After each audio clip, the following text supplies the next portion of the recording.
السلام عليكم ورحمة الله وبركاته. وإذن سلامي ولا لها ميل كستو جوكتان موقال كان ومد أنا أقول لقلي إن أنا إذا كنت حافظ ليرهدو إن Great Wall Gardens أو كنت على دولة كان مقالة نيروبي وحنكسو بيجمي وحدا عن إماضي وقت عصرة ساعة وأفرت قلب نما يحوجا مركو حنرنا إن إذا تصنع حافظان أو سيد لي شيء كوبن دور قيبود phase 1 phase 2 phase 3 لا phase 4 oo phaseska qaarkoodna ay dhismo ku socdaan marka waxaan rabaa hadda gaariga inaan parking dhigto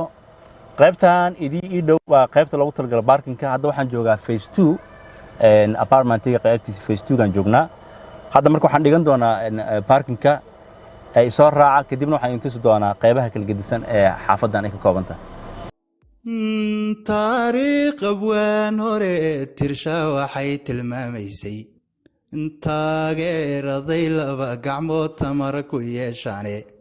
hadday midigtu kali taagan tahay muuqaalkan waxaan ugu talagalay inaan maanta idinkula wadaago bilimo cusub oo laga hirgelinayo duuleedka magaalada Nairobi xaafadan hadda aan joogo waxa la yiraahdaa Arti River waxay ku taalaa magaalada Nairobi oo ay u jirto ilaa iyo 30 kilomitir adiga hadduu traffic jirin waa 44 daqiiqo 45 daqiiqo weeyaan hadduu traffic jiro ilaa Nairobi waxay noqonaysaa hal saac sababta meeshaan u imaanay waxa weeyaan inaan idin tusno apartmentiyadan ay hirgelinayso dawladda Shiinaha waxay ka kooban yihiin sida la sheegay ilaa iyo 4 phase ama 4 qaybood hadda qaybtan ku sugannahay waa phase-ka labaad waxaa naga soo horjeeda phase-ka koowaad ayaa naga soo horjeeda waxay isugu jiraan apartmentiyadan 2 qol 3 ilaa 4 qol ay isugu jiraan marka ujeedada maanta waxay ahayd inaan idinla wadaagno qiimaha halka ay ku yaalaan iyo waxa loo yaqaan amenities ama waxyaabaha qoysaska ay isticmaali karaan oo ay leeyihiin sida idin muuqata waa guri cusub oo aad iyo aad waasac u ah waxa inay leeyihiin parkino fara badan oo loogu sida idin muuqata loogu talagalay in ay dadka baawarta haysta marka saddexda qol oo xaafadan waxa la ii sheegay managementiga maamulka ay ii sheegeen in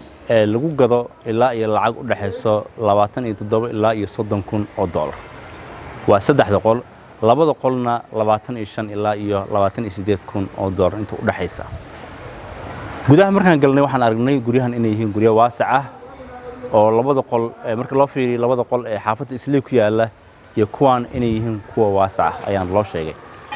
marka barnaamijkan oo noqon doona barnaamij aan idinku tusi doono qaybaha kala duwan ee apartmentiyadan loo yaqaano Great Wall Gardens ku soo dhawaada waana isku soo laaban doonaa muuqaalkan inta daawanaysaan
sidii muuqata hadda waxaan fadhiyaa barrier oo loogu talagalay in dadka xaafadan degan ay ku nastaan beero badan ay xaafadan leedahay gardens fara badan ay leedahay laakiin qaybta hadda aan fadhiyo waa mid ka mid ah meelaha loogu talagalay dadka degan xaafadan inay ku nastaan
xaafadan waxaa hirgelinayo shirkad laga leeyahay waddanka China waxayna ka kooban tahay ilaa 4 phase sida la ii sheegay apartmentiyada hadda aan ku jiro waxaa la yiraahdaa phase 2 qaybta phase 2 ayaan hadda soo galay oo la degan yahay muddo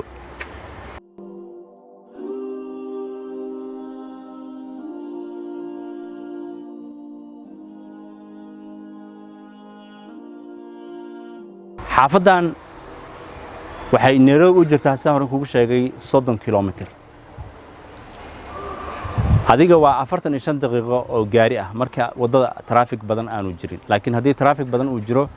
Nairobi waxa laga yaabaa inay saacad iyo xooga u jirsato building kasta oo idin muuqda waxa la sheegay in ay ka kooban yihiin ama uu ka kooban yahay 20 apartmentiyada waxay isugu jiraan 2 3 ilaa 4 qol ay isugu jiraan markaan managementiga maamulka la sheekaystay waxay ii sheegeen apartmentiyada 3 qol ah in qiimahooda uu gaarayo 27 ilaa $30,000 laakiin kuwa labada ah ayaguna ay gaarayaan 25 ilaa $27,000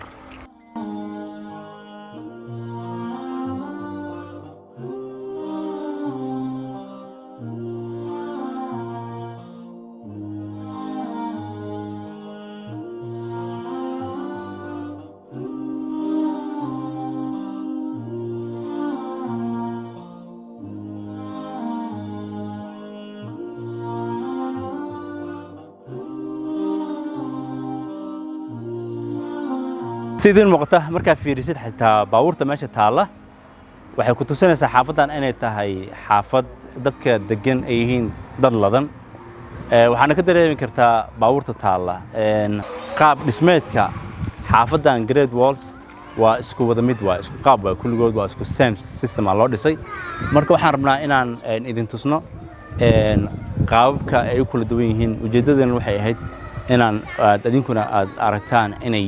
jiraan apartmentiyo kale oo ka duwan kuwa aad ku barateen Soosii ama xaafadaha kale ee Nairobi marka ku soo dhawaada apartmentigan loo yaqaano Great Walls Garden taariikh abwaan hore tirsha waxay tilmaamaysay taageeraday laba gacmood tamar ku yeeshaane hadday midigtu kali taagan tahay taar ma goyseene tukalo labaadoo jirtana waxay tibaaxaysay 10 nin ee aabbaho talada weyn siiyey tabtu waxugu sheegay ee murtida ugu tayagooday midnimadu wanaaga ay tartiyo toosta kala yaaco tijaabada sidoo ugu sharxiyo qodobadu taabtay wanaagu tashigu leeyahay hina tusaysaa anna waxaan tusaalooyinka taxan u soo qaatay anna waxaan tusaalooyinka taxan u soo qaatay tixyaro wax sheegiyo inaan wana tabiyaye tixyaro wax sheegiyo inaan wana tabiyaye war tawfiiq israacdiyo midnimo lagu tanadaye walaalihii istaageersada guul tilmaansadaye kuwiise kala tasooba waqo tamar ma yeeshaane nimbatiisa mooye hadduu wada jirkii tuuro tafaraaruqooda bato taran ma gaadhaane tira magacu yaalay okay marka muuqaalkii koobnaa idinku tusayay xaafadda Great Walls Garden dowladda magaalada Nairobi oo aan ugu talagalay qoysaska gaar ahaan kuwa qurbaha ka imaanaya ee doonaya inay guryo ka gataan magaalada Nairobi intaasaan ku soo koobayaa waxaan isku dayi doonaa muuqaal soo socdana inaan idinku tuso dhismayaal kale oo qaarkood dad Soomaali ay dhisanayaan si aan idinkugu faa'iideeno adinka aad ogaataan xaafadaha iyo guryaha ka gadan kartaa magaalada Nairobi marka muuqaalka intaan kulmayno walaalkan xasuunayo idin lahay iloobina inaad muuqaalkan aad like sartaan channelkan aad subscribe tirahdaan intaan kulmayno muuqaalka waxaan kaga tagayaa assalaamu calaykum waraxmatullaahi wabarakaatuh ismaysto taxadaro meel iskaga tuura istixgeliya oo wada tashada oo tub wada qaada hadba kii tabaalaysanee tamar yar taageera jahligiyo saboolkana tirtira tacabna soo saarta ubadkana tacliintiyo cilmiga toosu wadageeya istabaabushayn iyo midnimo idinka oo taagay oo wada jirtaam yeelayoo tirka u adkeeyey ku tallama inaad tiigsataan horumar taariikhle ku tashada